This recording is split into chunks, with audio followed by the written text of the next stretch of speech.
Radio Free America, and this is Uncle Sam with music and the truth until dawn. Right now, I got a few words for some of our brothers and sisters in the occupied zone. The chair is against the wall. The chair is against the wall. Dawn has a long mustache. Dawn has a long mustache. It's 12 o'clock, Americans, another day closer to victory. And for all of you out there on or behind the lines, this is your song. And welcome everybody to our daily gun show. We come to you live every day at 7 p.m. Eastern. That's 4 Pacific. For about an hour and 90 minutes, we talk about 3 different gun subjects every day, different subjects throughout the week, and then a bunch of things that we hit every single day. We run it live on YouTube, and we simulcast it over at gunchannels.com, where we're watching the live comments that are coming in from everybody that watches the show live. We're also watching the comments that come in on YouTube. When it's all over, we let it turn into a video on YouTube. We'll take the audio from that and post it as a podcast on iTunes. So we encourage everybody that's listening to the show now or in the future to give us some feedback. We do appreciate that. We get quite a bit of feedback lately in the emails, giving us feedback on the new time slot and everything. So we do appreciate that, and it's helping us to steer the show. It also, we encourage you to click the like or subscribe or the thumbs up and participate in whatever platform it is you're listening to the show on. It lets us know how many listeners are out there and where you are, and it also helps the show get recommended to more listeners, and that's always a goal. So we appreciate that favor. There are a bunch of hosts. Most of us are here today. We got Dano jumping in from Illinois. Thanks for joining. Yep, glad to be here. That brings us to Smeggy in Michigan. Thanks for jumping in. Yeah, thanks for having me. Then we got Z jumping in from the island of Maui. Aloha. And I'm down here in Arizona. So I guess Z is actually lower than me, so more south than me, right? So maybe I should throw myself in there for Z. Anyhow, that's all of us. We're northerner. We're going to be in episode 250, 250th episode, and we're going to be talking about alternative gun topics, how to get free ammo or something, the gun biz and Bill Keisley, and then the weekly wrap up and gun deals, and of course all our daily stuff. So before we dig into it, do we have anything to go over that happened overnight? Anything worth talking about? It looked like there was an epic AK-47 chat that I missed. Well, it was 4 hours. I don't know if it was epic, but it was 4 hours for sure. So yeah, once we get chatting about it, we always in there, so that keeps us gabbing. It's pretty fun. Other than that, I'm not sure if there's any zaniness. You know, it's one of those things. The president hasn't been changing rules before the weekend, so I'm not quite used to this yet. Usually, there's some type of thing we're scrambling to recover from some bad news on Friday. You're not quite accustomed to not having your chain yanked. Yeah, for the weekend, and then stewing on it all weekend. Yeah, not having an Obama Friday is something that it takes a little getting used to after 8 years of it.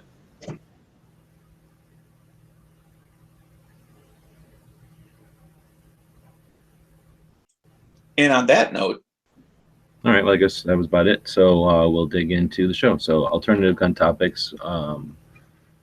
We talked a little bit about this as we were scheduling, so it seems like we talked about this one already, but we'll dig into it again. How to get tax exemption or deduction, I guess tax exemption or tax deduction for ammo is part of Homeland Security preparedness. Well, when I proposed this, it was pretty much, how do we go about to do this? I don't think that you actually can do this at this time. But when we were talking about stuff, and it was something that I came up, I think even before really the election, it was just one of those things. It's like, you know, if you can write off stuff for this and you can write off stuff for that, and it's about to be tax season and stuff like that, I'm like, well, and because I had talked about, what do you call it? Where the government props up an industry to give it a subsidy, an ammo subsidy was my original idea.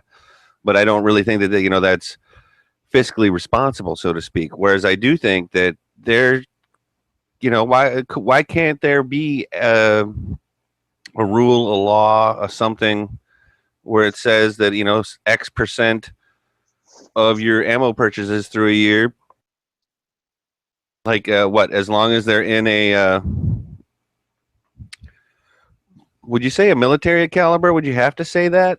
Would that be part of the wording, you think? Did you get this from somewhere else, or this is something you were just thinking of? Oh, this is something that's been on my mind for a while. Okay, but it's not like you heard someone was possibly proposing something. Oh, no way, dude. This is so ridiculously crazy that there's like no way that the government will do this. I'm just saying I want to figure out how to get them to do it. I mean, under the umbrella of preparedness, if they're not willing to subsidize, like, let's say, storing 30 days worth of food and water, or even a week's worth of food and water, as part of just normal hurricane, insert name, or some other natural or man-made sort of a disaster that occurs every other year, it seems, what would leave us to believe that they might go even further and be willing to subsidize something like ammunition? Or again, I don't know that they'll ever subsidize ammunition. I don't think that they'll do that. But as far as what did I say? A tax exemption or a deduction? That's not quite the same thing, though. You know what I'm saying? Because it's not dollar for dollar. No, it is the same thing. It's just doing it a different way versus giving money directly to the industry versus giving money to the consumer. Two different ways of doing the same thing. Yeah, but it's not the same thing because if you give the subsidy to the ammo industry, they get to decide how much they're going to pass to the consumer. It's not necessarily going to equal out to be the same amount as if the consumer is able to either have an exemption or a deduction on their taxes for the amount of ammo that they choose to purchase. Well, you're encouraging the industry to survive, i.e. the banks that were given billions. Now, the bank did not pass along penny one of those billions to the consumers. And the reason the government did it was just to keep the banks in business, keep the doors open, period. Which, as far as the banks go, that came to be an arguable point as well, whether the doors would have stayed open or not, hindsight being what it is.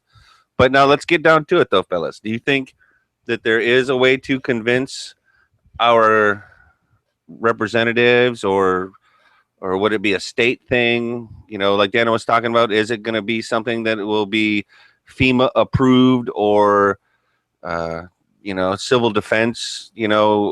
Because think about it, if Switzerland, requires that the lawful ownership and maintenance of, firearms and whatnot, what is this ever a possibility? And if so, what way do we make it? Because that's why I questioned it. How do we get this to happen? And whether it is an exemption, which is different from a deduction, because one is dollar to dollar and one is not. Right. But you're still financially encouraging an individual or an industry to either stay in business or to grow. Correct. Well, and you're doing it also under the guise of readiness, disaster preparedness, those types of things. If the question is how, I'd say first step is you got to buy off some politicians in order to, get the tax breaks that you want. I thought you were going to say write a petition to petition.org. I'm not quite sure that's exactly how it works. I think, bribery works a little bit better in our political spectrum. Not that I'm pro that, but that does seem like how it actually works. So you're saying get the money in or get the money out of ammo politics? Well, if you want the tax break, I think you got to put the money in. Well, no, Spags, we're all grown adults here. Some of us are single. Some of us have been married. Some of us have children. So there's going to be varying degrees of how each one of us technically files our taxes, I guess is what I'm getting at. Now, I always wondered if you were a YouTube gun channel, air quotes, do you get to write off or deduct ammo as part of the cost of doing business as a gun channel? But well, I only know so many gun channels to ask, and I don't know that they ever answer that question. No, that's a good point. I mean, if your channel itself is like a registered business or whatever you call it, like, then maybe you could, because that would be a business cost. Yeah, I'm sure Hollywood deducts the cost of pyrotechnics in making of a movie. So I'm sure businesses with similar type requirements could do the same. Yeah, I'm not 100% sure how all that kind of stuff works, but yeah, I guess it would at least be part of subtracting off of your profits or whatever. If only we had a YouTube gun channel that had made over 4,000 videos and might be able to shed a little light on whether that's even an option or not without necessarily claiming that they had done so or not. If only. To get a tax deduction for doing videos? Well, if your business That's is your making business, doesn't that count videos, as a business expense? Just like any other industry, when you go stay at a hotel and stuff, you get to write that off as travel expenses. Well, I guess so, but I mean, we're talking about how to get tax exempt status for ammo as part of Homeland Security. I don't know how videos aid anything in Homeland Security. well, originally, again, that was how I thought that the government might be able to allow it to happen, right? Was for if it was under the guise of Homeland Security preparedness. But I also wonder if anybody out there even uses it as an exemption as part of their business expenses was what I was wondering as well. But how to get the tax exemption or deduction for ammo as part of the Homeland Security preparedness? Yeah, we have to convince them that it's part of it, pretty much.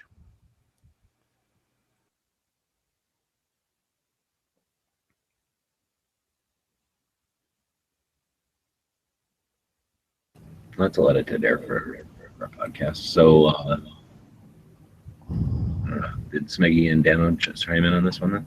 Oh yeah, we've been talking about it. Anyway? So have you never used it as a business expense in the past? Is that what I'm assuming? Are we not pulling your attention in there, G-Webs? Yeah, That's so, okay. Drifting away. like it's easy to run a daily podcast? No, I know it's not. No, it's not. Bells and levers I'm twisting over here. Pay We no just- attention to the man behind the curtain. When the show is live, we have the expectation that the host also be. It's all good, man. Come on now. I don't do videos like that, so I never bought ammo for videos, but I'm assuming if somebody is like Smeggy saying, any business, the cost of doing business is deducted because you're not, you're using it in order to get, to make money. So I guess you would write it off. I still don't see where that lines up with. It's it's not the same as the subject matter or the subject topic itself. That is correct. It is not the same. I just wasn't sure if I had ever heard of anybody doing it as a business expense in general. I'm sure sure it's yet. but I can see it the way you described it.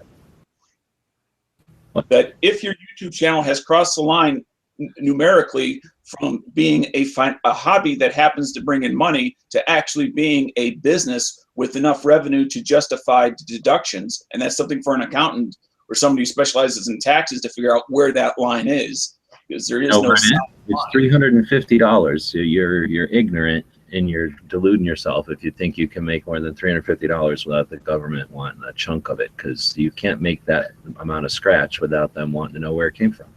I believe I just said it's up to an accountant or someone who does taxes to determine that, because the rules change every year.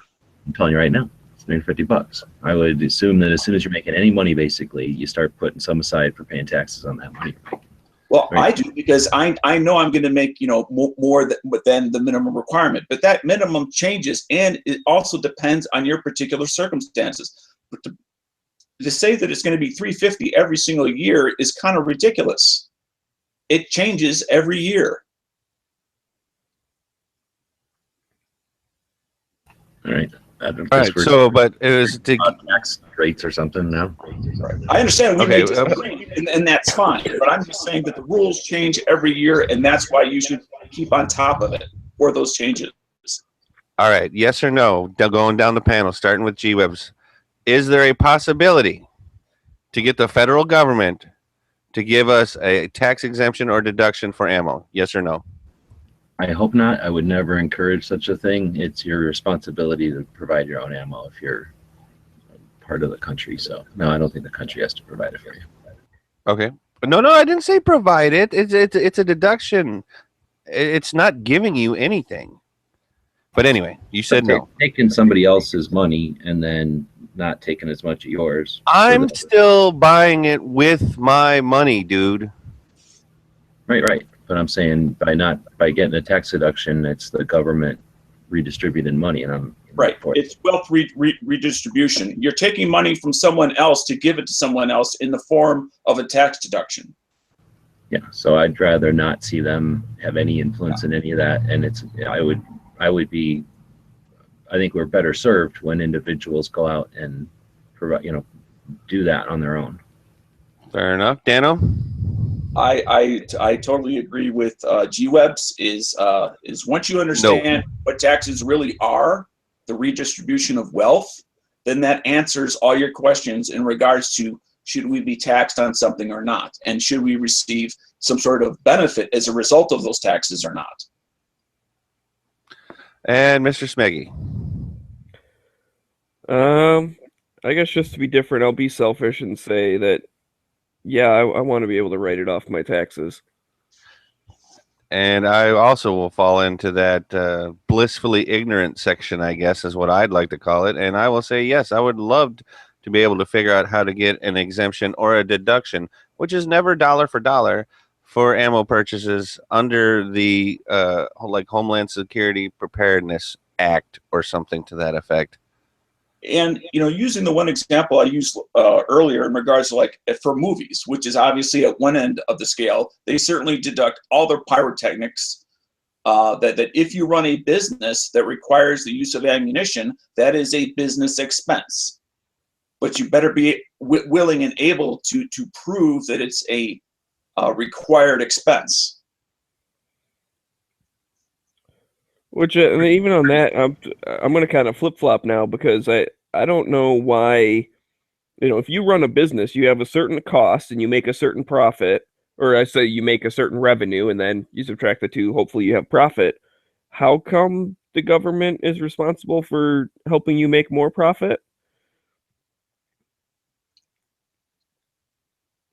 So nobody has a deduction or an exemption that they utilize on their taxes at all, is what you three gentlemen are telling me. That's what you're telling me. I can take your argument and apply it to a house that you may or may not necessarily have a mortgage on. Why should I be taxed to help subsidize your home? No, that's not what it's about. When you're making money or you're doing something to make money, you'd be getting taxed twice. You're getting taxed when you buy those materials and everything. So if you're going to then get taxed on having to buy the materials that you're going to use, that's why they don't tax that. And there's also like the wholesaling and stuff. If people before you aren't taxed, then I think that's why you're able to take deductions on your cost of doing business. That's just the crazy way that the system is set up. So you're only charged for what you create or what you earn. Otherwise, you're getting taxed twice. So it's not a deduction as much as it's a. Well, but we're already taxed twice. You're taxed. If you work for a traditional company, well, right, but if you're creating your own thing out of materials, then you'd be getting taxed 3 times. So it's just it's not. If you work for an employer, you get a check which is taxed. When you go to the store to buy something, you are taxed again. No, you're not. Not if you're buying materials for use to create something for sale. That's why when we buy stuff wholesale from places, we're getting it tax-free a lot of times, and we're getting it at a wholesale price. So that's why you can take a deduction on that stuff. So you're not getting. Right. I'm just giving an example that we're already double taxed. You can't compare being income taxed on being sales taxed, though. They're not the same tax. I'm not trying to. I'm just saying that maybe it's separate from this question, but G-Whips have brought up the point of double taxation, and I just took it the next step that we're already being double taxed. Yes, but the government, I guess what he's saying, they're trying to alleviate that for businesses, not for individuals, but for businesses. And maybe they're doing that in order to encourage business, because they realize when we make stuff in this country, it benefits a lot of people. Well, it's to allow it to happen, because otherwise the taxes start to accumulate faster than any amount of profit could ever accumulate. Anyhow, so I think that we went through, we're 50-50. Again, we'll never discuss this again, I am sure of that. Because of Bob, we don't have a conclusion. So Bob's Canadian. His relevance to the U.S. tax code does not matter. Bob's usually paying 90% taxes, so break a tie in the room. The SCOTUS of gun channels. You're saying leave it up to a vote on gun channels? All right, we'll watch the chat over there, and we'll see if people are pro ammo tax for Homeland Security or anti ammo tax for. Why are you saying tax, dude? What are you talking about? I did not propose a tax, for fuck's sakes. Tax break. Tax break. Yeah. Tax break. Oh boy, I told you already. I'm triggered today. One little holy shit. One little word omitted. All right, so that's the first topic, and now we have three more to look. I'm back to regular. Things to look forward to. Everybody take a deep cleansing breath. Okay, that was unneeded. Whoa, I was about to put some cucumber in some water, but now I don't want to. So we're going to go into gun biz and talking about Bill Giessele. But before we do, we like to take a break between the first and second segments of the show to feature one of the members over at Gun Channels. Gun Channels is a place we built a while back. It's a community focused on firearms, membership driven, and this week we've been featuring some members that I don't know. There wasn't really a theme to it this week.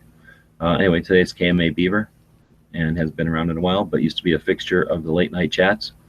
And occasionally he'll jump back. Seen him maybe months ago, and just checking in. And I'm not sure if he watches the stuff afterwards with the way his schedule is, but you know how people have different work schedules. I think his work schedule changed, or he started doing overtime or something, and hadn't been around for a bit. But I don't know if you guys remember Beaver. Absolutely. I still in contact with some other forms of social media and stuff like that, and doing good as far as I can tell, you know. And I think you're right. I think it was a switch in schedule. Definitely a good guy. And whether you're talking, you know, regular stuff, gun stuff, reloading stuff, SAS shooting stuff, cowboy action, I mean, guys, he seemed to be pretty big in the cowboy action and that kind of stuff. Whoop, what the hell? What? I actually hit that by accident. But if we want to, pop quiz, not even the host know when it's going to happen. We might as well. What the hell? What happens when you leave air horn laying around? And my official apologies to KMAbeaver out there for suddenly interrupting the Gun Channel's member of the day. He thought he was tactical. His big troll radio player. That's right. With the tactical pop quiz of the day. So those of you on YouTube and those of you over on Gun Channels, get your cursor down in the text box. Get ready to type the answer.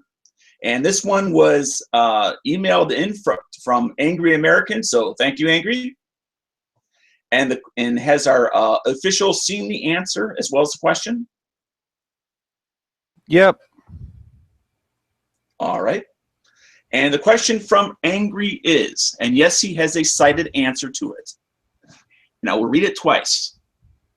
In what year did production cease on the Bushmaster arm pistol? In what year did production cease on the Bushmaster arm pistol? I don't even know what that is. And Windbreaker is wrong, Broomtastic, just so you know.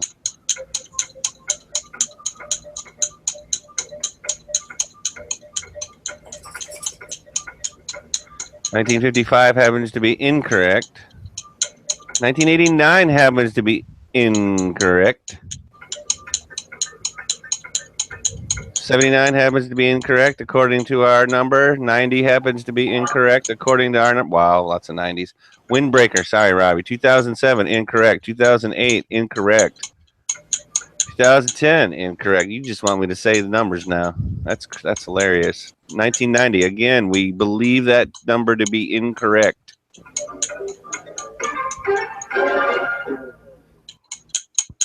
Now, I didn't check the cited material. 86, I believe, happens to be incorrect. 93 happens to be incorrect. 69 happens to be incorrect. Correct number? I have no idea because 1990 comes up again. And 1991 comes up again. 1980 comes up again. Because I didn't check the cited material. I don't know if our person checked the cited material or not. That is the answer that was provided via Angry American. So all email goes to Angry American. Well, let's check the link to know if that's the right answer. Because now we will have to scroll up to see who won. If that happens to be the wrong answer.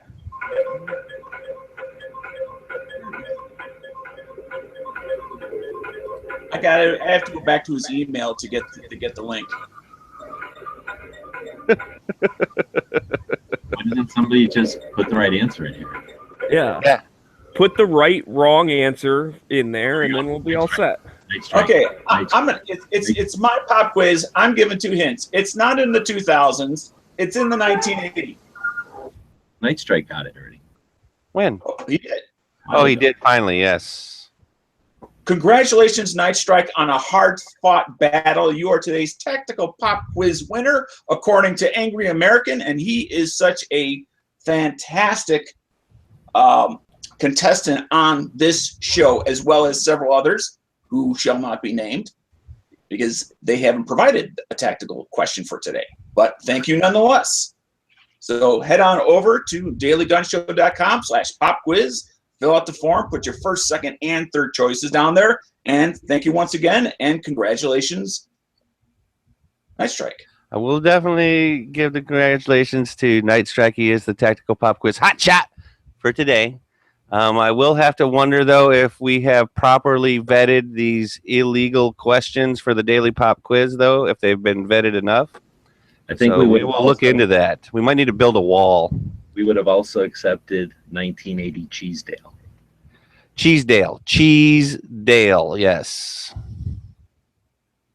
Cheesedale with a CH, Easdale. All right, so that was unprecedented right before the second segment of the show. So now we're going to have to go into gun business, and we're going to lose half the audience because no one's going to want to stick around. There's no reason to stick around. I don't know. Maybe it's such a gripping topic, like our first one was, that they can't handle, but just comment and participate. So we're talking about gun biz on Fridays, and we got a suggestion to a manufacturer spotlight of the month, which all seemed like a good idea. And our spotlight is on Bill Giessele. So who was in charge of getting Bill Giessele on? I think the person that suggested, I think is the word I'm looking for. Before you get started here, I do have a clarification that, yes, I did find the site. I'm going to be posting the links momentarily, but 1988 is indeed the cited and correct answer. Excellent job.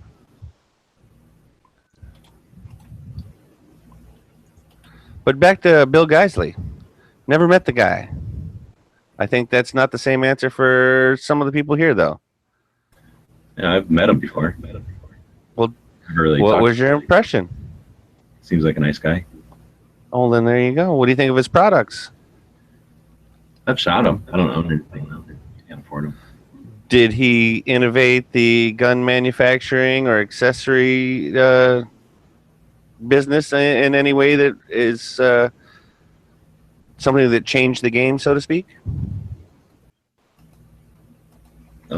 If he were here, I think we would be respectful to say something like that, but I don't know. He built a trigger that's nice. Bunch of triggers. Oh, but come on. Now, wait a minute, though. Now, he did somewhat more than that, but that's part of the deal is what he made for whether it was drop-in triggers or replacement triggers. He basically took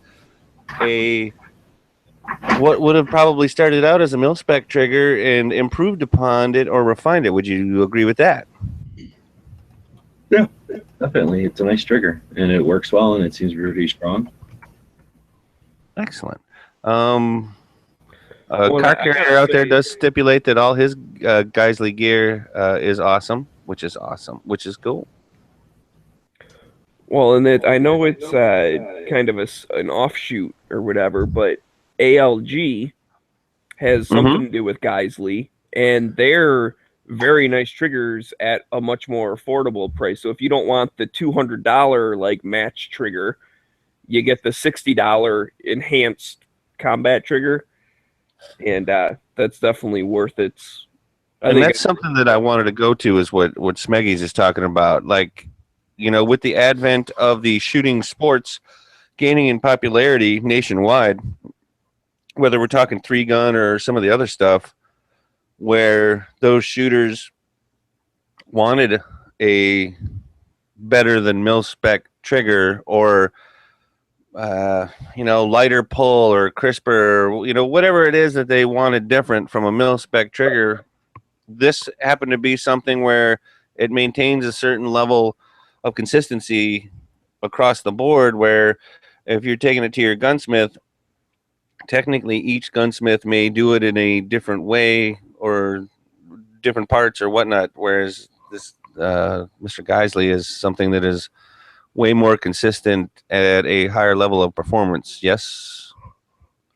Yes, as is ALG, because they're putting out the same product in the same geometric pattern every single time. Where a gunsmith, it brings into the art of the form, and it's going to have a different philosophy on what is better and in a way to accomplish what you define as better is. Did you pull up a wiki on Bill Giessele, G? Or just on triggers? No, there's one on over here. It's called Everopedia. I don't know what this is, but it says like a history of them. The company Giessele was established in 2004, formally incorporated in 2008 in someplace in Pennsylvania here. Starting with AR-15 triggers, in 2005 they received a request by the military. I don't know. There's some sort of synopsis of the company. But then what I linked to is this article on AmmoLand website. And if you scroll down here, it's an interview with the guy, Bill Giessele. And it goes through and talks about his name. I figured it'd be worth, since we don't have him here, we can refer to this article because it's pretty in-depth. And it goes into things such as what his name is all about, what he did before he got into the trigger business. How did he get started in the trigger business? And you can see that there's fairly complete answers here, paragraphs each one. How have your triggers evolved? What sets Giessele apart over the other aftermarket triggers? It's involved into so many end users. How would you break it down for someone looking to purchase one of yours for the first time?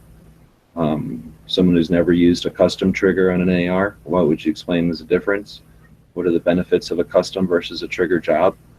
The two-stage triggers get a bad rap. Can you explain why and what the benefits might be? You carry line of triggers for 3-gun. What are their needs and why are they different? How do the demands placed on your designs differ between those of 3-gun and sports shooters and then military and law enforcement? For some of our troops deployed, they're able to use your products, or are they able? Then it talks about the modified trigger 3-gun and why, what they would expect from that specific one. Owning a manufacturing company is like having 2 jobs. When you do get to go to the range, what are your favorite guns to shoot? What can we look forward to in the future? And do you ever plan to make triggers for shotguns and what other firearms? Blah, blah, blah. And then thank you and thank you. So it seems like a pretty inclusive article or interview, I guess. And okay, so that comes as one piece, do you believe? This thing here? Yeah. When I say one piece, that's not correct. Clearly, it's more than one piece. I just should mean like a drop assembled. in. Yeah, like a drop in. I don't think so, but I have no idea. I don't have one, and I've never seen it. The AK trigger? No. Well, I was thinking actually of the AR triggers, which is what he started out with. The ARs are usually drop-in. The AKs are usually 3-piece. No, they're not. Don't say that. There are drop-in triggers. I don't believe Giessele is one, but they may offer multiple models, but I don't think they're drop-ins. Because the ones that I've seen are like the ones you got on that picture. Yeah, they're just parts, and you As put 'em- opposed to like a CMC or one of the other ones where it's like almost like a cassette that you just drop in, like you're saying. Yeah, but that's an AK trigger in that picture. No. What? What? Okay, I'm looking at the wrong spring. Never mind. Now that I took a closer look at the spring, Okay. I was looking at the spring configuration. I didn't see it had that double. No worries. So I don't know why his page taking a little time to load. Probably because we're doing the show and we're talking about them. Of course, so many people now in our audience that are listening are going to go check out their website, and it's going to overload it. So sorry about that. I was going to dig in though and look at the triggers. Nice. It doesn't look. I mean, they don't look like they're in little bathtubs that you drop into your AR or nothing. Okay. I bet they do make some. Yeah. I was gonna say, I bet you they make some. That's not an AR trigger. That's for a Sabra. I don't even Tavor? know what that is. There's Tavor and something. You people call it a Tavor. Taver. So anyway, they make a bunch of cool triggers. If you read that article, it tells you what's so great about a two-stage trigger versus a regular trigger, I guess. And then the idea of buying a trigger that's re-engineered versus altering your existing parts. And then a little bit about the company. So all the stuff we would have asked ideally, right? So Pretty much. even And I better. noticed that you pronounced his name the correct way as opposed to the commonly mispronounced of Giessele. Giessele. Hashtag Giessele. Yeah, I've only know because I've heard him say his own name, and Giessele is how people say it. So Giessele is incorrect? No, Giessele is correct.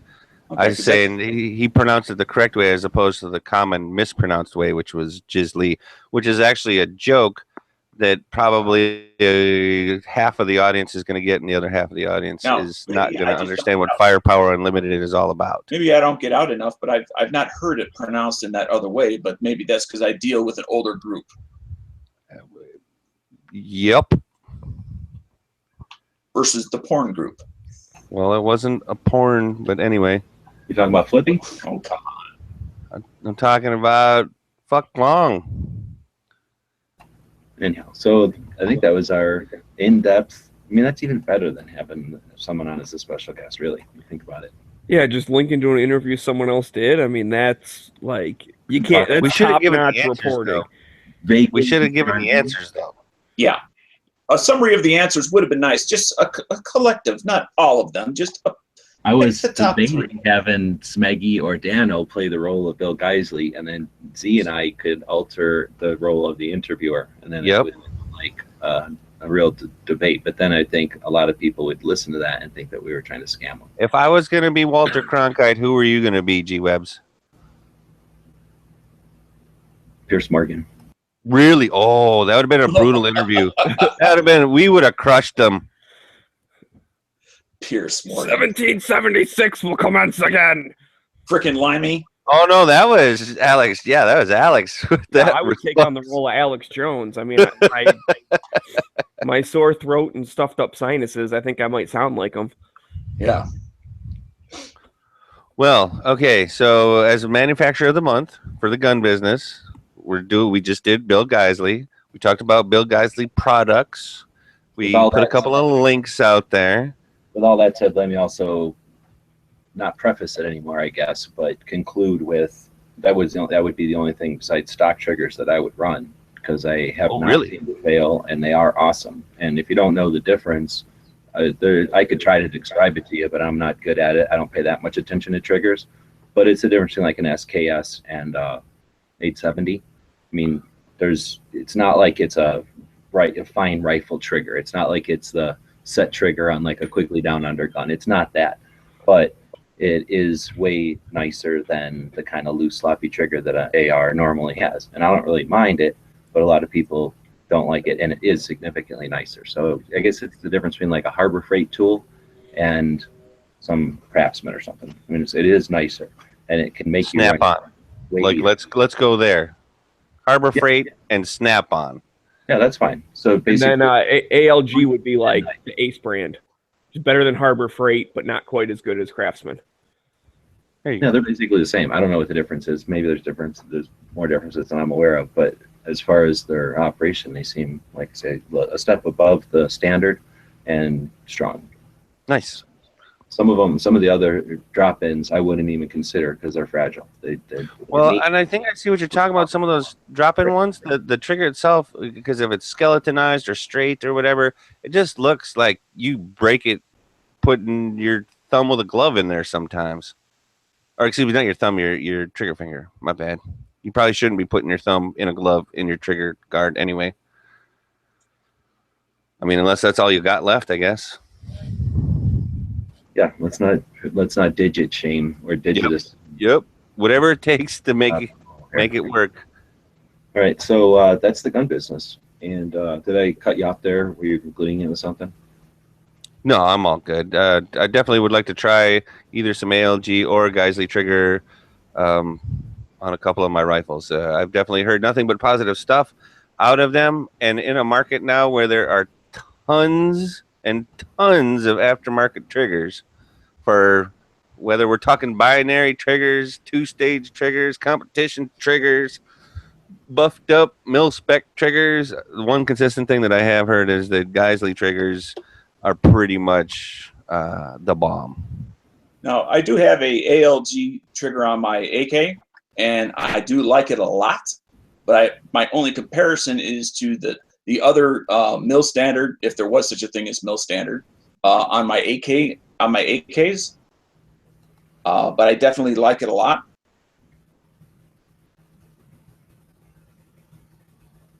And it was very affordable. And there we go. So, and speaking of ALG triggers, Smeggy, you there? No comment. Move on. Okay, that he knows where I'm going, so that's why. All right, I'll let it be. I'll let it be. All right, so let's move it along unless somebody else has something else they want to throw in the fire. Yeah, I want to take it in another direction. So it's a weak sound effect right there. So we don't have our sound effects anymore. I heard was it air cover? What was going on there? I heard something. I tried to get the audio from a J-turn, but the internet. Oh shit! Not for me. So we're gonna talk about Gander Mountain being bankrupt. Since we're talking about the gun biz, I know Dano's got a couple of minutes to make some money, but we're all familiar with Gander Mountain, and it looks like as of 4 days ago, there's a bunch of rumors on the internet based off of their last, I guess, some sort of, what do you call it, bank statements or something, or bank things? Several quarters. Bankruptcy. So I just figured we'd throw that out there. Now, we know nothing about it, and we're not lawyers nor business people, and probably none of us really shop at Gander Mountain, but I feel like we're experts and we can talk about this for a little bit. I shop at Gander Mountain, just for the record. Well, you don't say that much, so it'll work out pretty good. Okay, but Well, either way, also like I think live in really, Michigan. I mean I think they came out with a statement saying that they're preparing bankruptcy, but that doesn't necessarily mean they're going out of business. I know over like the last year they closed a bunch of stores, not a bunch. They closed. Didn't Gander Mountain buy somebody, or somebody bought Gander No. Mountain? No, that was Cabela's bought Bass Pro. No, Bass Pro bought Cabela's. Okay. Everyone always reverses that, but Bass Pro bought Cabela's. But Bass with the Pro Gander bought- Mountain, they closed like a handful of stores in each state. I looked at the list. There was like 4 to 5 in each state. Some states had a couple closing. So those could just be, they were oversaturated and those certain locations weren't doing very well. So I don't know. Maybe all the Gander Mountains will close. Maybe someone will sweep in and buy them up at, a cheap rate because they went bankrupt, and then they'll, buy them for $1 million or something and then own all the stores. So, it's hard to tell. Maybe they file for bankruptcy and then stay in business. I mean, And GM just did it. Right? restructured. Yep, restructure their debt and change perhaps a couple of store policies. Will they have to change their name to Trump Mountain? No, usually it doesn't require them to change their name if they restructure through bankruptcy. It's when that they get bought, sold, or parceled out that's usually when there's a name change. For example, when Sports Authority closed last year, Dick's bought not all, but like I want to say almost 2/3 of whether it was stock of like their stuff, their stock, and then basically, maybe a third of the stores or something like that. So like the other 2/3 of the stores weren't purchased by another large international conglomerate, and so it's kind of one of those things where some of the big box stores seem to be having trouble right now. And, some people are pointing out there that sometimes they feel that Gander Mountain is overpriced so that they never shop there. With the advent of the way the internet is going, whether we're talking Amazon or some of the other places you can get stuff off the internet with free shipping, I think it's going to be harder for those large big box retailers to potentially, stay in business. Yeah, I mean that's the thing. I think with at least guns and ammo, I've heard that their prices are a little high. I actually got a really really good deal on my Ruger American rifle that I bought from Gander Mountain, cheaper than I found online and everything. So oh, nice. Every once in a while, you can catch a good sale or something. But honestly, I think they probably make more of their money from the clothing and camping supplies and stuff like that. And that's the way that like Sports Authority was too, is they made more money off of everything else other than their ammo and firearms. Is it possible that this is the inevitable conclusion when they screw with gun channels? No, I think it's one of those things where they're caving in or crushing under their own weight and size. They're all over the country and stuff like that. They have huge stores. They're carrying large amounts of inventory, which costs money to have in space occupied. If they cannot compete with what somebody can technically get free shipping on the internet for, there's a good chance that, you're not going to go in and pay extra. So it's one of those things where brick and mortars, it's the same thing that's happening to some of the local gun shops, really. If they're closing down, it's almost the same problem, just on a different scale. Yeah, almost every month I get a $10 good for use in the local store coupon from them. Because I have a credit card that happens to have, they're sponsored by them. And I actually switched over to them because it was the only offering where the points I was going to generate anyway could actually go to a product that I might actually use. Well, I'd get you some beef jerky and some Slim Jims or something, bro. It looks like I better hurry up. But again, I also think that Gander Mountain, like you said, they're not closed yet. They are preparing to potentially file for bankruptcy, correct? But that doesn't mean you're still not going to be able to go to their online store in the next, 2 weeks or whatever. And if, like you said, if you have a gift certificate, I'd probably go out and try and utilize it in a timely manner. Even when Sports Authority did go under, didn't they have like either a 60 or 90 day going out of business deal? Oh, even longer. It was like it was known like in March or April, and then they still had some stock on the shelf like in August. But it had, man, that first 2 weeks after they had declared it and everything like that, it was like bombed out Beirut in there. And incrementally as time went forward, there was less and less stuff. Larger sections of the store were actually like closed off and emptied of all inventory and stuff like that. So it got pretty interesting. But I think the moral of the story here, though, is that Dano put Gander Mountain out of business by getting $10 off every month. Yeah, that could be. And it's because the backlash from the "What's your store number" incident, and after I didn't even think that was a Gander Mountain in there.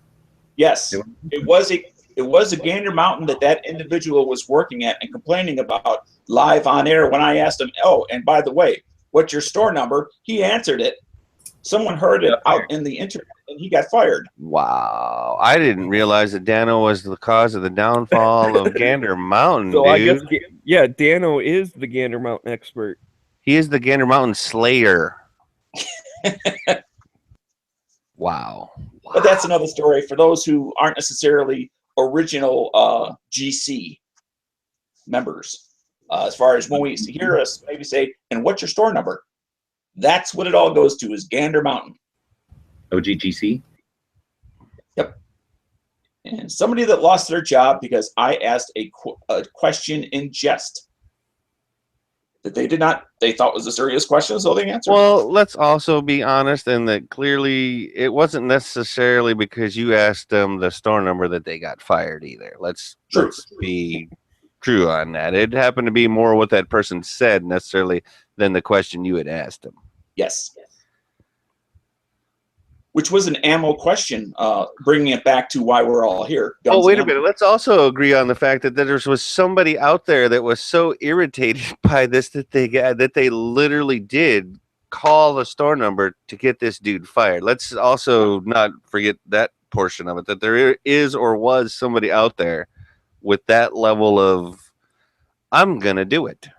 Yeah, so like you could have a daily show where you encourage people to go into their gun shops, take some pictures, and share the unique and interesting gun shops that are out there, right? Or you could even just say, hey, share like a gun of the day or something, but none of that call to action. Like maybe join a group. I'm sure some people do join groups, but when it comes time to do something like that, that individual decided, this is my call to action. I'm screwing this loudmouth kid, which actually he wasn't like a bad guy either. So, no. But anyway, so yeah, I think about that. Like, as much as we rib on Dano for it and everything like that, technically Dano didn't really get fired. Technically, basically a catalyst enabler. Well, I will say a catalyst and or an enabler. I will, he made it possible, so to speak. But who's to say that that person that had that stuck in their craw wouldn't have tried to figure it out on their own if they were willing to go to that level? Well, I mean, no, wait a minute. I was just going to say one last thing on the calling of stores and whatnot. I do also remember somebody called during a commando raid of a Walmart one night, the store as well. Yeah, that was right before that, so it might have been one of the reasons we were asking what store, so we could. Yeah. Anyway, so that was the gun biz, and I feel like we saved Gander Mountain a lot of money, a lot of solutions today, and potentially cost me an extra $10 a month. So here's the deal. I did a tactical quiz on Wednesday, and oh yeah, it was a bunch of audio clues. I've got them queued up so we could listen to the audio clues, but the problem is there was no correct answers.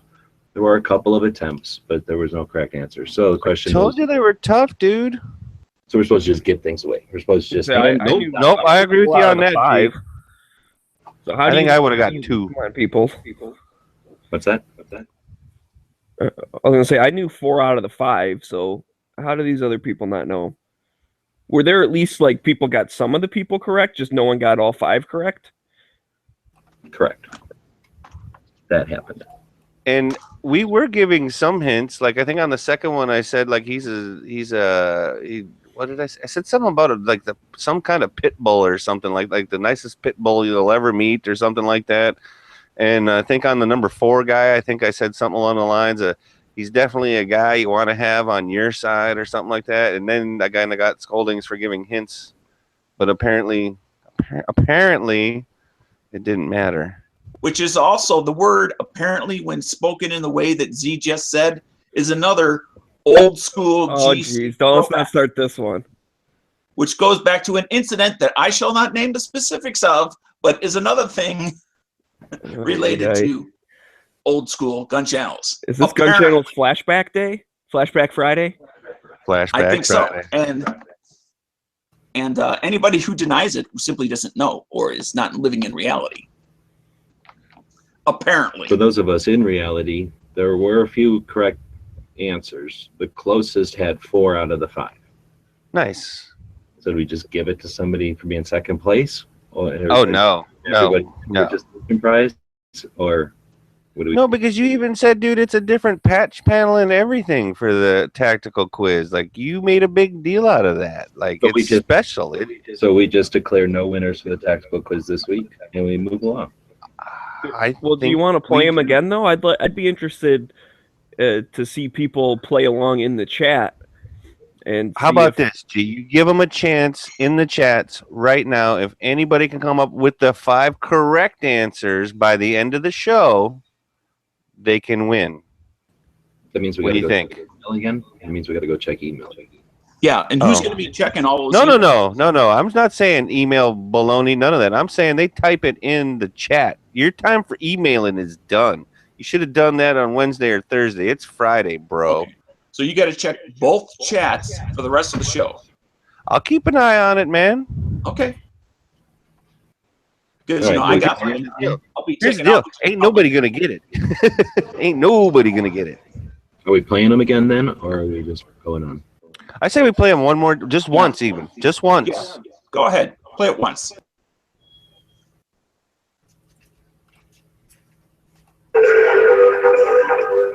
Can you hear it? Yep. And I like to think people come around for that pop quiz, but that's just practice for the actual technical quiz, which wins overall. So now we're going to have our actual technical quiz for the week, which happens every Wednesday. And I spent hours on this one today. And this one will be a audio email version of the pop quiz. No, what am I saying? Of the technical quiz, so that people who are listening via the podcast later, which is hundreds of people, so I don't know why people don't email in, that you can participate as well. So what you'll hear are 1, 2, 3, 4, 5 people talking, and they will say things. And what you will need to do is create an email and put the addressee, the recipient of the email is dailygunshow@gmail.com. Then for the subject, put in, what is today, February 15, technical quiz, or something like that. And then get ready to fill out the email with like numbers 1 through 5 or whatever. And then identify the 5 human beings that will be making sound, making words. Is that clear? Can you pause, please? Who said it? Yeah, we're basically playing a game of who said it. Who said it, and not what they said or where they said or anything like that, just from the voices, identify the individuals. If you decide to type it up on the screen, you're either giving it away to everybody else or not understanding the symbols. Please pause. So create an email, send it to dailygunshow@gmail.com. Pause that one. Yes, please. Say that on Wednesday, or did you say that today?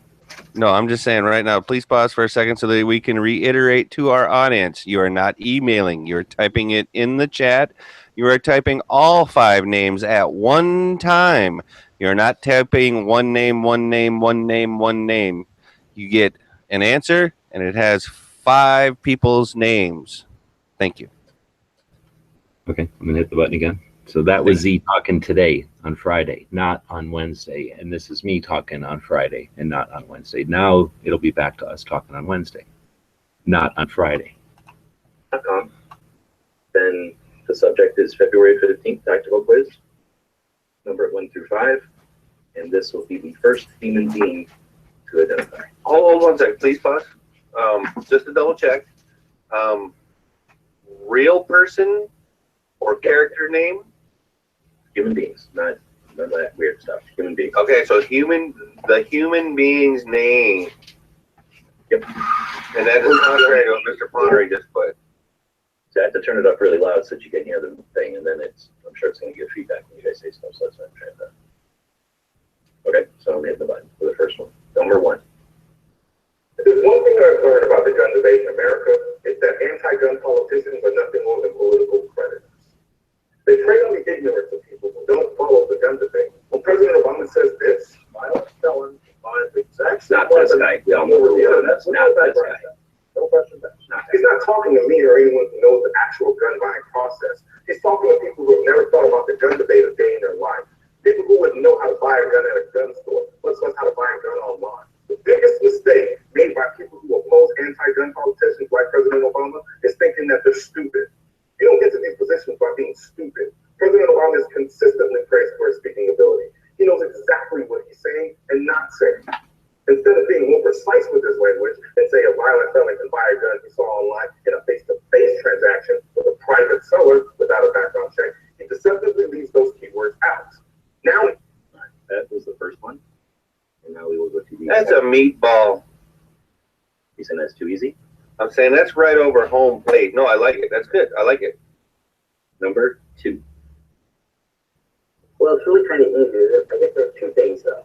The first thing, of course, is really an important issue, personal freedom, and it's something you have to fight for, and we're constantly attacked every day. And it's not too hard to be out there defending gun rights, but it's, when it's made into gun rights. The second thing that really means a lot to me, and pumps my recharges my batteries and pumps me up, is when I travel around the country defending gun rights, all the people that come up to me and thank me for doing it. Right? And then you realize how important it is to so many people, and you really represent the masses. Right? And then it means so much to just keep it all day after day. Well, I'm grateful for it. Not that guy. The guy who's. Okay, so now number 3. we're not the gun lobby. We're the hired guns of the gun lobby. We work for you. We tell you what's going on. We're paid to keep an eye on these guys, to try and tell these guys what to think, and to let you know what these guys are doing. But then we call back on you, and you are the gun lobby. Is that another over the home plate? Is it too easy? This will be number 4. But specifically in the area of who is a dealer, that's an issue that's not in a gray area where the president might have the excuse that Congress didn't act. Congress years ago very specifically said who a dealer is and who is not a dealer. And a dealer is somebody who makes their living from selling firearms. Not an occasional sale, not even maybe a nice $1,000 profit someday at a gun show, but a living. And that's not what's at issue here. And he's not at liberty to redefine a congressionally defined definition in the law. So, Larry, not that. Whoops. I just spoil everything for us. And then this will be number 5, the 5th human being. Right, well, I mean, it's a reaction that we've seen many times. People see a crime that occurs with guns, and they think the solution is merely to ban guns. The problem is that every place in the world, whether it's been a city or whether it's been a country or even what one would think would be the ideal experiment, an island nation that has no neighbors to go and blame for their guns. Every single time you've seen guns banned, murder rates go up, and often by extremely large amounts. And I think that would be number 5. So Very good lineup of people. G-Webs, can you check the internal for a second? What? Well, just to make sure that if I'm looking for the right answers, You're that right, Z. They're Okay. in the thing. Oh, they're in the thing from past shows or whatever. I left them in. Okay. All right. So do we have answers? Anybody know them all? We have. Nope. We probably already have a winner. Yeah, there's nobody has listed all 5 yet. It might take them till the end of the show, so we can keep going. I think we should wait. All right, I guess. Oh, okay. Well, hey, man, your show, bro. I mean, Soon as let's Dan be. will leave, Oh, wait a everything minute. just Oh, lingers. man. I'm going to tell you, Angry American, you are so close to being so close to being so close that I can't tell you. I can just tell you that you're mistaken. That's all I can tell you, Angry American, because holy shnikes, bro. That's. I think that was the wild card. Probably everyone missed. They're saying the replay was almost unintelligible, but I also dropped the link earlier so you could just listen to it. But I hear you. It's not necessarily like we're giving it away. So It's not okay to me, but Yeah, well, and plus we knew the answers, though. That helped. Yeah. Well, we were able to remember the answers, I should say. all right, so we're gonna get into some of the daily stuff that we like to do today. We're pretty much running an hour, I think, at this point. We started on time, Yeah. right? Yep, pretty much. We like to hit a gun shop every day. Ideally, we're going to talk about a different gun shop every single show. Eventually, we'll get to that with the participation of everybody listening. We mentioned it a little bit before, but everybody goes to gun shops, and pretty much everybody has a phone with them. There's a camera in that phone. So we really want to encourage people to remember next time you're in a gun shop, ask if it's okay to do so, and if it's okay to share some pictures with the internet. That's all I ever ask for. I never say anything more than that. Can I take some pictures and put them on the internet? And they go, sure. Once, like a couple of times, people have said no. Anyway, take those pictures and put them on the internet. Share with the rest of the world and let people know what's so interesting or unique about your shop. And that's the goal of one of the goals of doing the show weekly or daily like this. And this week we're talking about museums. So talked about some different ones throughout the week. This one is in Tombstone. I should have done this one the other day when I was in Tombstone. But it's called the Gunfighters and Outlaw Hall of Fame. It's about 1,000 square feet, I guess, something like that. It's in the city of Tombstone, Arizona, where the gunfight at the OK Corral happened. There's lots of movies about the place. There was a silver mines there, and it was a bit of a boom town for a while, and that brought a bunch of drama and everything to the place. So it's kind of epic, and this is in this town. Town still exists. It's there, and it's basically a tourist town, pretty much predominantly. They have a movie theater there? What? A movie theater. I must have the wrong one because it says Gunfighters Hall of Fame, History Museum - movie theater. There might be a movie theater. It's basically imagine, I don't know, I should do some video. Yeah, it's just it's a little town in the middle of the desert. There's nothing near it or anything. So it's basically isolated out in the middle of the desert. And it's, for the most part, looks like an old town. So, because they want to keep it historic and attractive for the tourists or whatever, they keep it old-timey. So there's the main strip, the main road that goes through town. Then there's the road that parallels it, and basically the OK Corral thing happened right on the main road that you drive through. So that parallel road is where they do all the tourist stuff. And then there's a mine tour you can go on, and there's like a reenactment of the gunfight, like every couple of hours. And where you go to see that reenactment of the gunfight is where this museum is. So it's basically, there's only one little strip of a couple of blocks down the street that there is to look at in Tombstone, and in the middle of all that is the museum and the museum and where they do the gunfight reenactments. Anyhow, so it's a little tiny town, and there's a couple of different museums, but it's the neat one. And like I say, it's about probably 1,000 square feet. And we've talked about it before. Bob and I went down when we were checking out the gun shops in southern Arizona. Checked it out because there's really no gun shop in Tombstone anymore. And it's full of guns. It's about gunfighters and outlaws, as the name implies. There's some Indian stuff there too. And basically they have like a 4x8 piece of plywood built up as a table, a bunch of stuff on it, like a little diorama with all the artifacts. And then they put walls around it and a glass in front so you don't screw with it. And then it's pretty much dark in that place. And as you walk up to these, well, what do we call them? They're not really shelves. I don't know what to call them. Little display areas. The lights turn on, and you can see what's going on because they're trying to preserve the relics. They're leather and fabric and stuff, so they try to keep them dark so that the light doesn't deteriorate them.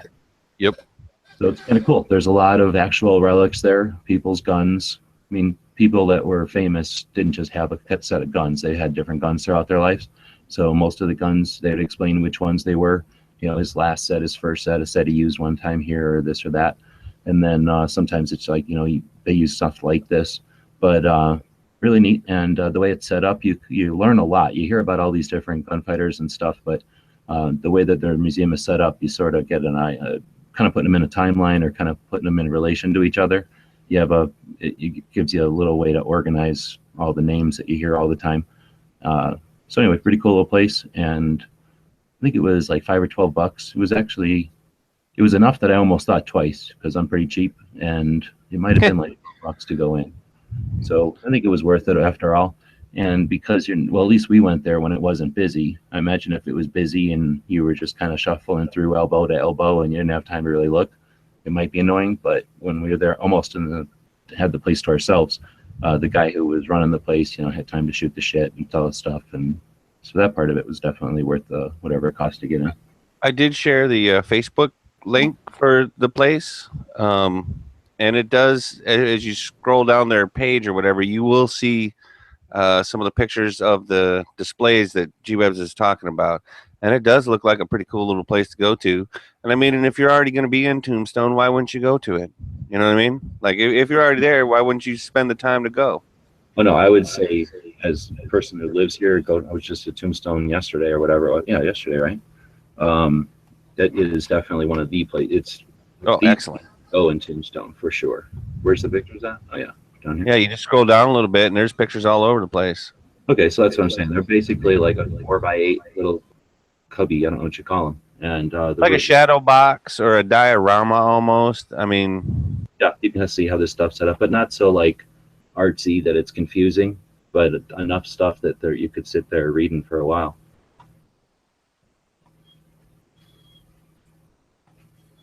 So yeah, it definitely looked like an interesting place. Here we go. This will open up into a map. So that's what I was saying. This is the main street that goes through town. Like if you're driving through southern Arizona, that's the street you're going to go on. It's going to go right through Tombstone. And then there's this parallel street, Allen Street, I guess, that little stretch of it there is the tourist attraction part. And then if you go over here to this corner, that's not going to let me flip. This is where you want to go eat. But anyway, if you go over here to this place, that's where the museum is. And then there's like a little town mock-up place here where you can kind of sit, and audiences can sit and watch them have the shootout, I guess every couple hours. And then over here is a silver mine tour. And it's, from what I understand from people that like this kind of stuff, like one of the best tours you can go on, because it's basically an old-fashioned silver mine and you just go in it. Like they don't get the opportunity to do that anymore. So it's a pretty neat place. Mostly due to liability risk, so that is awesome. Yeah, they don't probably really care out there. They're like, yeah, there's a silver mine, you're going to sign this waiver, and most people come out of it or whatever. Very cool, dude. I mean, just the fact that it's the Gunfighters and Outlaw Hall of Fame. I mean, come on.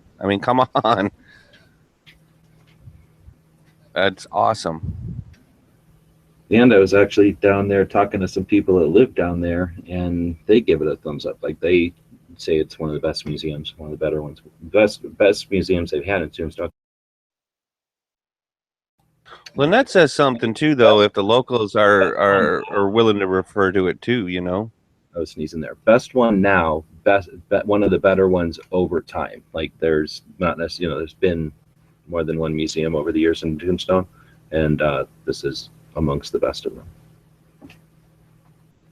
All right, so with that, we, like I say, we try to feature a shop every day, and this week we were hitting some gun museums. All right, Can I tell Angry American how many he actually had right, or should I not give him that hint? Because he's the only one to answer the question so far. I think can I tell him how many he has right? Did he ever watch Sesame Street when they play that little game? One of these names is not like the other. One of these names is not the same. I mean, come on. What the heck was he thinking? There you go. And I think that'll be the only hint that is allowed, and I may have just overstepped the bounds, by the way. Yeah. So I apologize. I like how you asked for permission to do it anyways before getting an answer. Oh, I was muted. I said 4. Oh, so were you saying no? Shit, I'm sorry. No, I was saying 4. He has 4 out of the 5. Oh, okay, yes. He has 4 correct answers.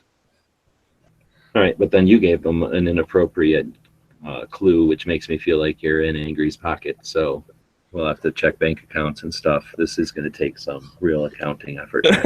Are we gonna get Comey involved? Is he gonna do the investigation? Because if he is, I know that he can be bought.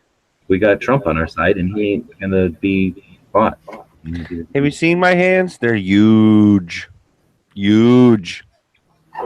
And apparently Angry American is not an author.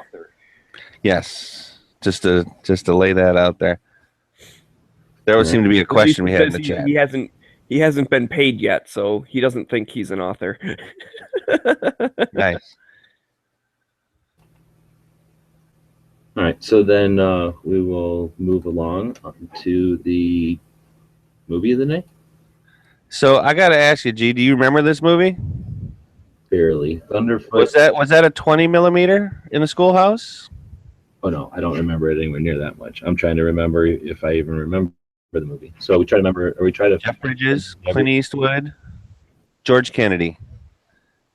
So Thunderbolt and Lightfoot. Yes, sir. I'm gonna go. Great movie, dude. I'm gonna see if I remember. I don't know that I would call it a gun movie so much, other than the guns that are in this movie. Like I said, I think one of them is a 20 millimeter. I'm not sure. Well, we got him stepping on a gun. Oh no, there's guns. There are guns that's from a former robbery. I don't really want to give away anything. Now, granted, it's from the 70s, so if you haven't seen it, now here's the deal. I don't think I've seen it then. Really? Oh man, if you get a chance, you should watch it. Right. It's definitely good. What movie is that? Thunderbolt and Lightfoot. Thunderbolt and Lightfoot. And basically, I believe Clint Eastwood and George Kennedy had dealings. It's years later. Think of Jeff Bridges as the kid, so to speak. There's just enough of it that it's interesting for sure. With help of a young sidekick, a bank robber gets his old gang back together to organize a daring new heist. That's all I know about this movie. Yes, and it is a classic, as Diecaster put out there.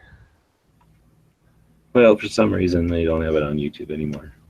Some unexplainable reason. It might be on Prime. I'm not sure. It might be on Prime. They definitely seem to be using that gun, though. There's a picture of them. Well, man, I don't want to give it away what they use that gun for, but when they use that gun, it's awesome. They use it in this wall right here, obviously. Something like that, yes. Something like that, yes. All right. Well, and there it is, right there. Right. One more right. Nope, the next one over, because that's an actual from the movie, I believe. So what is that, G? This cannon here? I don't know. Yeah, is that a recoilless rifle? Is that a 20 millimeter? No idea. I'd probably have to IMFDB it. It says an Olaricon. Orlicon? Yeah. Okay. That's a big, badass gun, dude. That ain't a rifle. That's a gun. They're like an anti-aircraft gun or something, because it's got that yeah. big like circle thingy. Yep. It was, it was either stationary for anti-aircraft or it was vessel mounted. Orlicon, yeah. Big, huge, yeah. Big bullet, big boom. Or some may say Orlikin, depending on where you're from, I guess. Very cool. And when I had seen that movie, I had never seen one of those guns at that time either. So it was one of those things, like I wasn't alive when it came out, or if I was alive when it came out first, it's not like I saw it then, but I still saw it when I was pretty young. And think of like a buddy road flick where trouble is following them while they're trying to get their act together to pull off the caper. So like it's pretty good.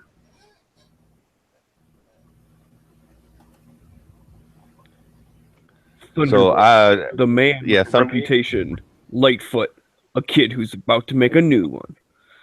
Nice. Yes. That's apparently the tagline. That's pretty good. That's pretty good. And there's stuff that happens in that movie. So I'm not trying. Man, there's just anyway. I give it 2 thumbs up, mostly because it's not your typical Clint Eastwood movie. It's not Clint Eastwood being Dirty Harry. It's not Clint Eastwood being Unforgiven. It's not Clint Eastwood being the man with no name. It's not Clint Eastwood being Bronco Billy. but it is definitely, in my opinion, it's a good Clint Eastwood movie. Nice, and Diecaster's out there. He's got my back. Yeah, it's a 20 millimeter bank job. You won't be disappointed to see it. So I'm definitely going to agree with him on that. Right on. Yeah, I'm looking forward to it. I thought I'd seen Clint Eastwood movies, and it looks like it's from the 70s, so I'm going to dig that too. Yep. Yeah, 74, I think it came out. Well, it's even better. Early 70s. Think of them cars. It's gonna be awesome. Yes, I was going to say you're going to see some leaded gasoline and steel. All right, so that's our movie of the day. Like Sweet, try to remind people of movies you haven't seen in a while, or in this case, maybe not have seen before. Or if you're a youngin', you probably haven't seen anything good yet. So you listen to this podcast, you learn all kinds of good stuff from us. I certainly haven't seen this movie. I So think I'd fall into that latter category. Like your little friend, Night Strike. That little kid, that little squirt, you probably ain't seen nothing good yet. Oh, you mean my little friend who's older than me? Yeah, probably. I mean, whippersnapper. It's not our fault. Don't be ageist. Not ageist. I'm just saying it like it is. All right, so then what are we digging into now? Gun of the day? Sure. So after all of that, it ain't going to be the AR-15 with a Giessele trigger, and it ain't going to be an Orlikon 20 millimeter freaking anti-aircraft gun. It's going to be freaking ring of fire guns. So we've been doing that. Well, it has been all week, so yeah, it's been a series we've been doing. So I think this one is a video I did on the Polymer ones, which I don't really own any of. I don't think. No, I don't. No. Well, yeah, I own one. So I'm probably going to show it off in this video here. I might own two if I count a broken one that is like a broken frame. So basically, we talked about in various Ring of Fire videos that there was the one guy who came up with the idea of making guns instead of airplane parts. And then he had a kid, he had a boy, and he made Jennings. And then he had a girl, she married the guy's factory manager, and they became Davis. So if you go to that side, the guy who was the factory manager for Raven, I think that's how it came, or he was like somehow he worked for Raven, and he was involved in the manufacturing of the guns. He left Raven when he married his daughter, and they started Davis Industries, and they made those little Remington style Derringers that I'm not showing very good on the screen. And then they made the 32 ACPs and the 380s out of the dad's design. So basically a Browning design. So somewhere along the line, he decided, Jim Davis, the guy who ran Davis Industries, he decided to try a Polymer gun. And I can't for life remember what the hell the name of that gun is, unless you can see it there. that was not one of them that you just held, though, either, correct? Oh, yeah, it is. It's just a broken old shitty one. Now, they're not good. The plastics. The Polymer one that you just had in your hand in the video? Right here. That one? Yeah. Looks like Keltec. It looks like a Ruger. Well, Ruger's just waits around for other companies to make guns and for them to work, and then they take the patents and make Ah, okay. Well, then there it is. But no, it looks like a Keltec, which looks like a Ruger. So Okay. Yep. these things are, I forget the dates now, but I had it all in this video. So you can go watch the video for more info. But that's where it is. So basically, Davis decided to try it. Eagle Arms or something. Anyway, it was not successful. Only lasted for a little bit. Very few of them exist because mostly they broke. And then if you go down the other side of the family tree, you get to the boy or the son's side, and he had that friend in high school, Lorson, and Lorson tried twice unsuccessfully to make a Polymer gun. And then I'm showing it off with my Grendel P10, which doesn't have a magazine. It has an internal box magazine, but it doesn't have a removable magazine. Instead, you use those little stripper clips from an M16 with 380s in them, and you shove 380s down the top like an SKS. And Grendel is Kellgren, though, yes? Kellgren, yes. So he created that gun just to do it, I guess he said. I asked him about that one time. And you can see how I'm showing off how those two look kind of like a P3AT, because they do. They all look the same. So I think it just has something to do with when you wrap a magazine around the parts that hold the slide together, that's what it looks like. You know what I mean? And there's not a lot of... Well, and now when you held that third one up, I totally see what you're talking about. Because you just had the green one in your hand a second ago, yeah? Mm-hmm. And that's a P3AT. Yep. All right, so anyway, there's some Ring of Fire guns that were made out of plastic, and if it really was the Ring of Fire, they wouldn't have held up because they would have melted, and then Bob would have been laughing. But so and Zamek would have melted too because they melt so low temperature, so he could only last so long.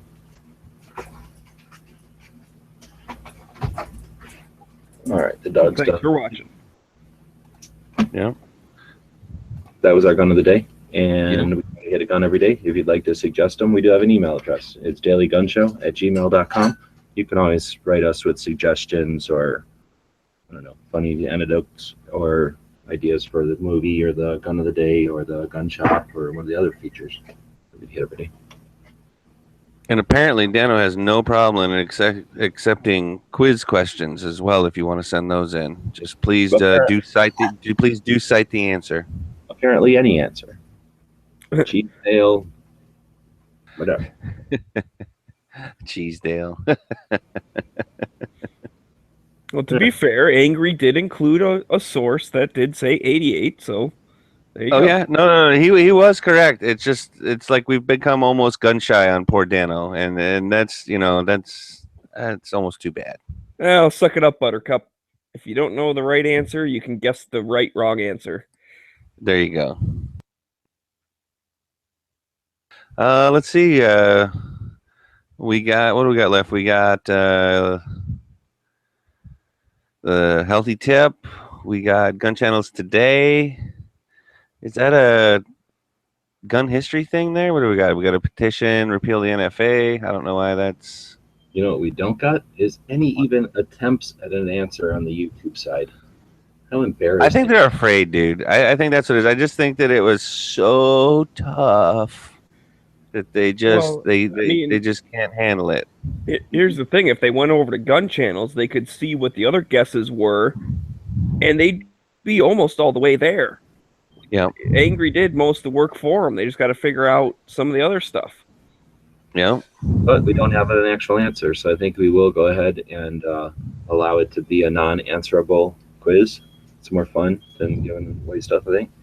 And maybe you can recycle some of those clips to a future audio quiz, now that we know that some people don't know who those people are.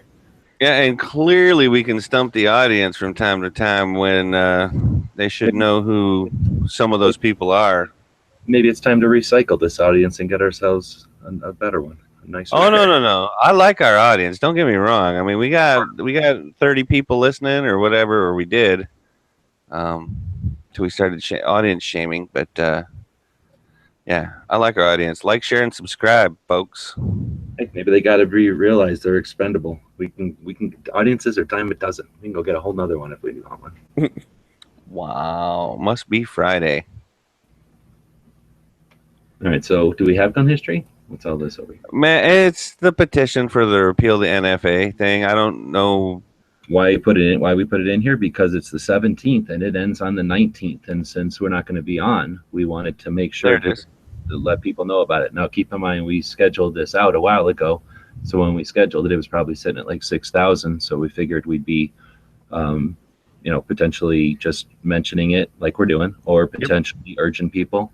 I'm going to suggest, though, that we can urge people to sign the repeal the Hughes. It ends at the same time. And if I can take the opportunity, there's some other ones on there. So take a look through the things. It seems like a bunch of them actually end on the 19th. I don't know if there's like a cycle or something, or they just all happen to be coincidentally posted at the same time.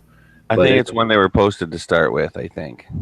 Okay, so I'd say check it out. It is interesting to see some of the other ones that are up there. Some of them are, I think, worth something. And we would definitely want to see the, what do you call it? Like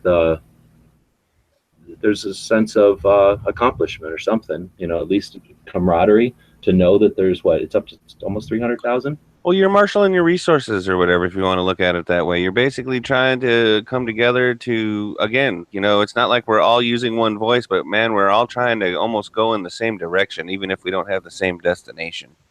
Well, and it's a way to see the heads in the crowd, right? We know that we go to an event, we know it's full of people, but how do you know? Like, you can look and you can see them. So that's what this is allowing us to do virtually, right? So I'd like to see I don't know, as much as we can, we'll encourage people to, if you haven't already, encourage other people to sign these things. So, that's really what the whole point of new media is that we can all communicate with each other, and we can all take ideas and enhance, enhance them, I guess, or carry them forward to other audiences. So we may have all signed it, I'm sure, by now, but have we talked to other people about it, or we posted it on our Instagrams, where, like I say, maybe our four-wheel drive friends will see it, or our people who like dogs will see it, or something like that. So we do have a couple more days, so it's not like it's a last-minute appeal, but we won't talk to you again before then, at least officially as the show. So that's why we threw it in here, I think. That would make sense, and it's definitely a good thing. Let them know what we're talking about. Let them know what we're feeling. They don't necessarily have to do anything, and you know how we think that they have to address the issue or whatever. Man, they're going to do whatever they're going to do, but at least they will know that we're serious about it. So what day of the month is this? So this is the 17th. We would normally talk about Patreon and thanks for the support, and then we would charge everybody for the weekly Patreon thing. I suppose we should continue to do that for this week and then next week, and then starting in the 1st of March, we're gonna we've already switched it to. I guess we can't charge them anymore, so there is no way to. It's not a debate. So I guess what we should be doing right now is letting everybody know. Thank you for your participation in the Patreon and keeping the lights on here. But you're not going to get charged today. In fact, you won't get charged until the 1st of the month. The way we have it set up is it'll charge you after the month. So since we've already flipped it, I suspect it's not going to charge you at all until the end of the month. So we just want to let people know that, and we'll talk more about it, I guess, in future shows. But just to let people know, we're not going to be posting one that'll charge your cards or anything. Well, and basically, is that because of the recent switchover, you're trying to convert to a monthly thing versus a per episode? Episodic. Yep. In an attempt to make it less confusing, we've thoroughly confused everyone, I'm sure. So yeah, eventually it'll calm down and it'll be a monthly thing with a couple of options as opposed to the weekly thing with a bunch of options. But there will still be the basic levels of just support, random patch, and guaranteed patch.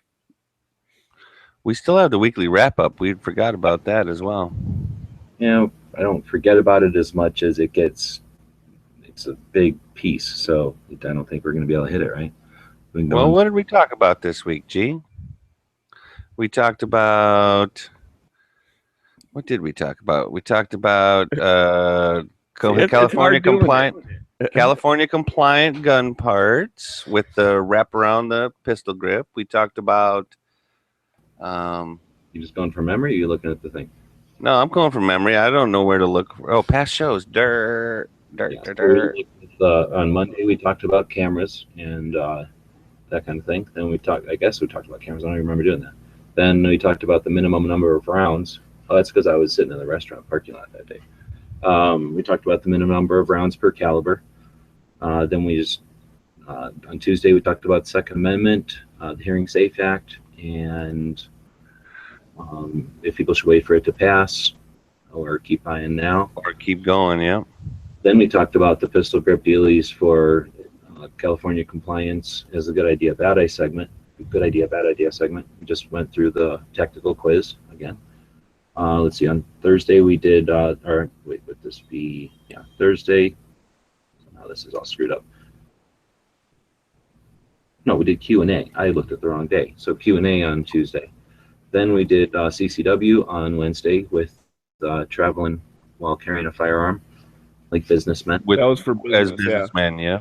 Then we did the entertainment subject, which was gun books and the Gun Channel's book club. Then we did the tactical quiz. Then we did gun stuff yesterday, 22. The unstoppable tactical quiz of the week. Well, yeah, the unanswerable. Unachievable. Yeah. It's basically average, kind of. It's just too tough for the audience, that's all. It's just too tough. And we don't hand out participation trophies around here. So Well, even if that's we the did, it deal. doesn't seem like anyone's participating today. Well, I wouldn't say anyone because we have had Angry, I some. know. But that he's the only one that was even guessing. Even after he did all the hard work, no one's trying to correct him and figure out the final piece.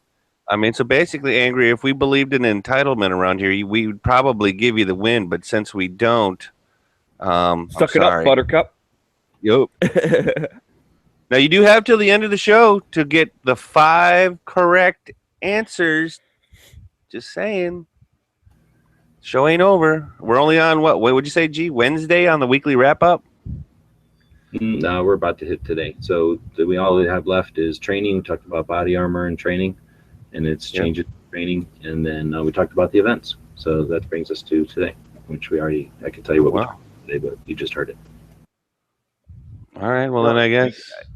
I know you just did the show wrap-up. I'm trying to remember, was there anything like newsworthy this week that happened? I think pretty much the only thing I can think of off the top of my head is the Social Security people that were being denied by Obama. That got passed by Congress and went up to Trump to be signed. I don't think he signed it yet, though.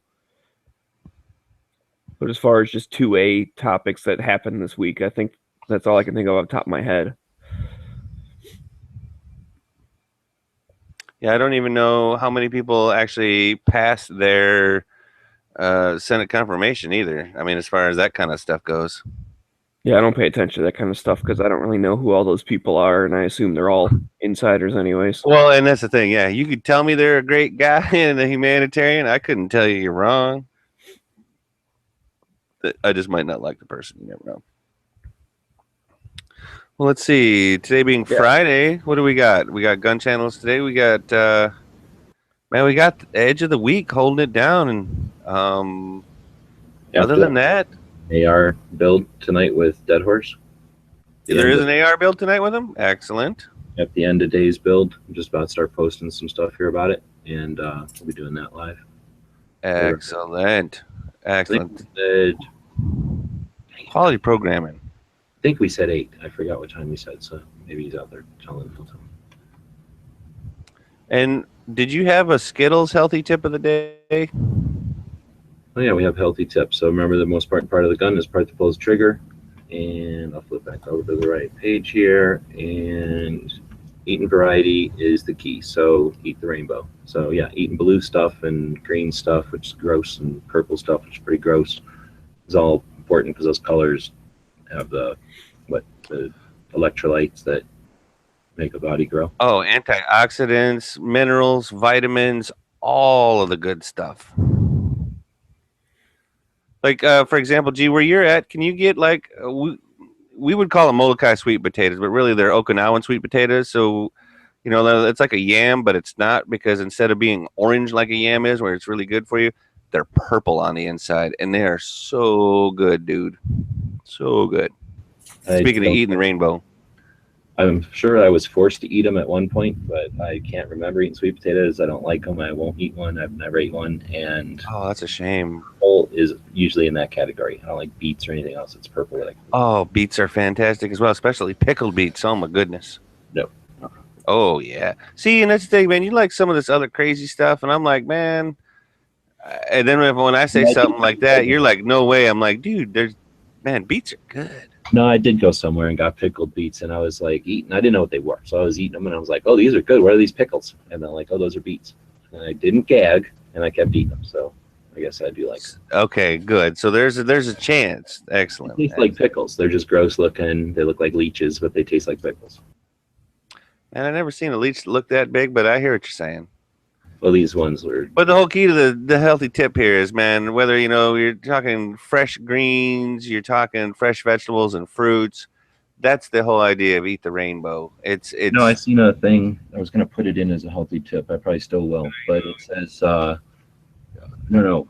It's something to do with like if you are a recipe, what ingredients you're using. There you go. Ooh, there you go. There you go. Equal parts spite, rage, and disgust. Wait, that was me. That's not you. So we have Angry still guessing. He's got He's trying, Still man. wrong. still missing one, but I think He's at this so point, close to right, but he's still wrong. we got to wrap it up though, since we've been going for a bit. So I think we will wrap up episode number 250, and again urge everyone to spread the word about those petitions. The more momentum we get on the one that's already passed, repeal the NFA, would be nice, but obviously it has no consequence, and its only consequence, its only real benefit is that it can show, and it can be a uniting factor. It can show participation in an effort like this, and it can show success in an effort like this. So let's give it as much effort as we can. And again, the repeal the Hughes. That one is I'm not sure what's going on with that, but obviously there's some other dynamic to it. And if we got a couple still days here to try to get that one up to the 100,000. So I urge everybody to try to do that, and let us know on Monday what you did. I'm sure we'll be talking about it on Every Second Matters coming up. But otherwise, we'll see everybody on Monday for episode 251 at 7 p.m. Eastern, 4 Pacific. All right, I guess we'd like to say thank you to everybody out there participating in the audience, both now and in the podcast at a future time. Wish everyone a good weekend. We do like to end the show on a quote. So today's quote, we have an infamous gun grabber, Dr. Arthur Kellerman. His quote is, "If you've got to resist, your chances of being hurt are less the more lethal your weapon. If that were my wife, would I want her to have a .38 special in her hand? Yeah."